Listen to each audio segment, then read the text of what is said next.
But I've been on testosterone for about 2 years now, so I'm passing a lot more now. And if you guys don't know what passing means, this guy at my cousin's straight wedding best described it as, "Damn, dog, I had no idea."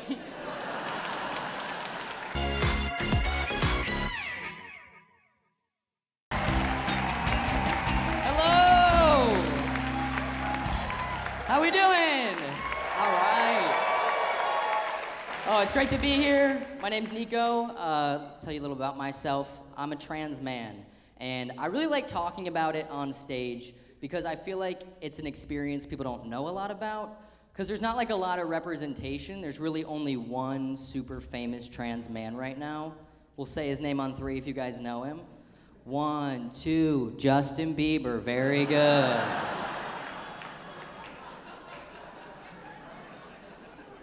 If you don't think that's true, you're not paying attention, okay? Like, I didn't necessarily understand that I was trans when I was growing up, but I saw Justin Bieber and I was like, it's gonna be okay. It's gonna be just fine for old Nico here. It's gonna be fine. I've been out as trans for about 2 years now, and I've learned a lot over these 2 years. I've learned a lot about what it's like to be a man in the world. A lot of people talk to me differently now. Like, even my therapist talks to me differently. Because when I first started taking testosterone, I was a little bit anxious about some of the symptoms I was feeling. So I started talking to my therapist about it. And I told him, you know, I've noticed that my sex drive is like way up. And he goes, yeah, you should just like get on Tinder and fuck around. And I was like, all right, sound advice, copay's worth it, sounds good. And then I said, I'm feeling a little bit more like physically angry when I get upset. And he goes, yeah, you should get into boxing. And I was like, is this what being a man is? He was like, no problem, just indulge in every urge that you have. But like a medical professional looked me in the eye and was like, take no prisoners, do what you gotta do. It's unsettling. But I've been on testosterone for about 2 years now, so I'm passing a lot more now. And if you guys don't know what passing means, this guy at my cousin's straight wedding best described it as, damn, dog, I had no idea.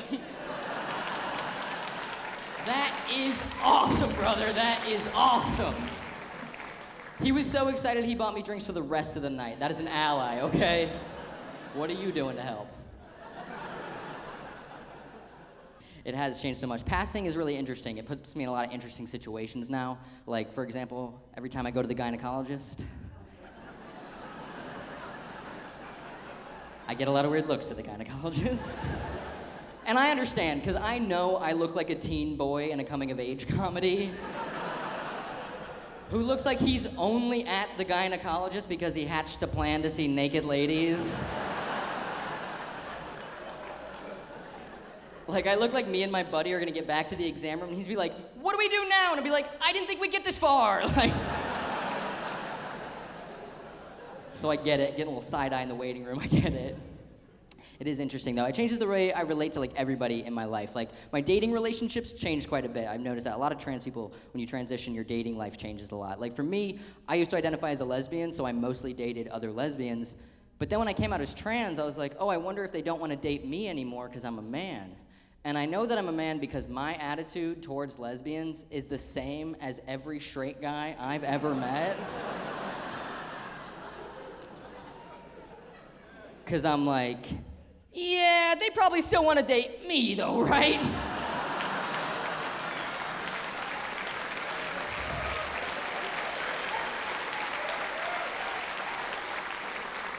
I know you ladies aren't into men, but you've never been with a guy like me, okay? Give it a chance. I'm a very special boy. Wait till you see what I'm packing. You're gonna love it. It's a thinker. No, it's been a very good year for me, though. I got my name legally changed this year also. That was very exciting. Got my name legally changed. Thank you. I appreciate the claps. It's a lot of paperwork, so thank you. A lot of work.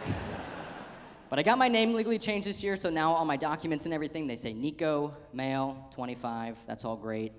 Until 2 weeks ago, I got a letter in the mail from the Selective Service giving me my U.S. military draft card. You guys, I became a Republican so fast. I was like, maybe trans people should not be in the military, actually.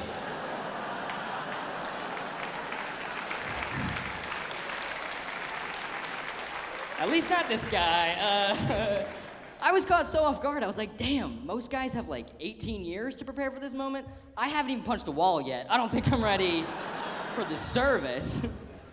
Like, if I get drafted to the US military, it'll be like when Harry Styles was in Dunkirk. Like, technically, yes, but did we need him? Did we need him? Let him stay home and wear his funny little outfits, okay? But the reason I got this letter is because the law says that all men 18 to 25 have to register for the draft, right? All men 18 to 25, so if there's like, God forbid they need it, they have a pool of people. All men 18 to 25. Can you think of a more useless group of people than men 18 to 25? Tinder's best and brightest on the front lines? And like right now, everybody 18 to 25 is Gen Z. So like it's just gonna be a bunch of dudes on the streets of Moscow making TikToks like, she's a 6, but she hates Putin. What? We don't want that. We don't want that. I feel very grateful for where I'm at now with like my transition and everything because it's a long road. It would take me a while. And like I grew up pretty closeted. I grew up in Savannah, Georgia, a pretty conservative place. Yeah. But I grew up in Savannah, Georgia, a pretty conservative place, so I was very closeted for most of my life. And I was so closeted to myself and everybody else around me that my senior year of high school, I was crowned the homecoming queen. People love to be shocked by that. I'm a beautiful boy, I was a beautiful lady, okay?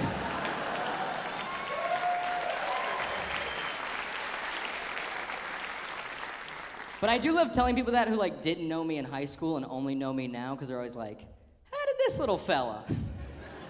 How'd you go from being the homecoming queen in Savannah, Georgia, of this Brooklyn bitch boy shit as you got going on now? And I'll explain. So, at the age of 17, I reached like the peak of femininity, right? The 1%, the coveted homecoming queen. Don't act like you didn't want it. And I looked at my crown, and like Michael Jordan after his last championship, I thought, there's nothing left for me here. Thank you so much. I'm Nico Carney.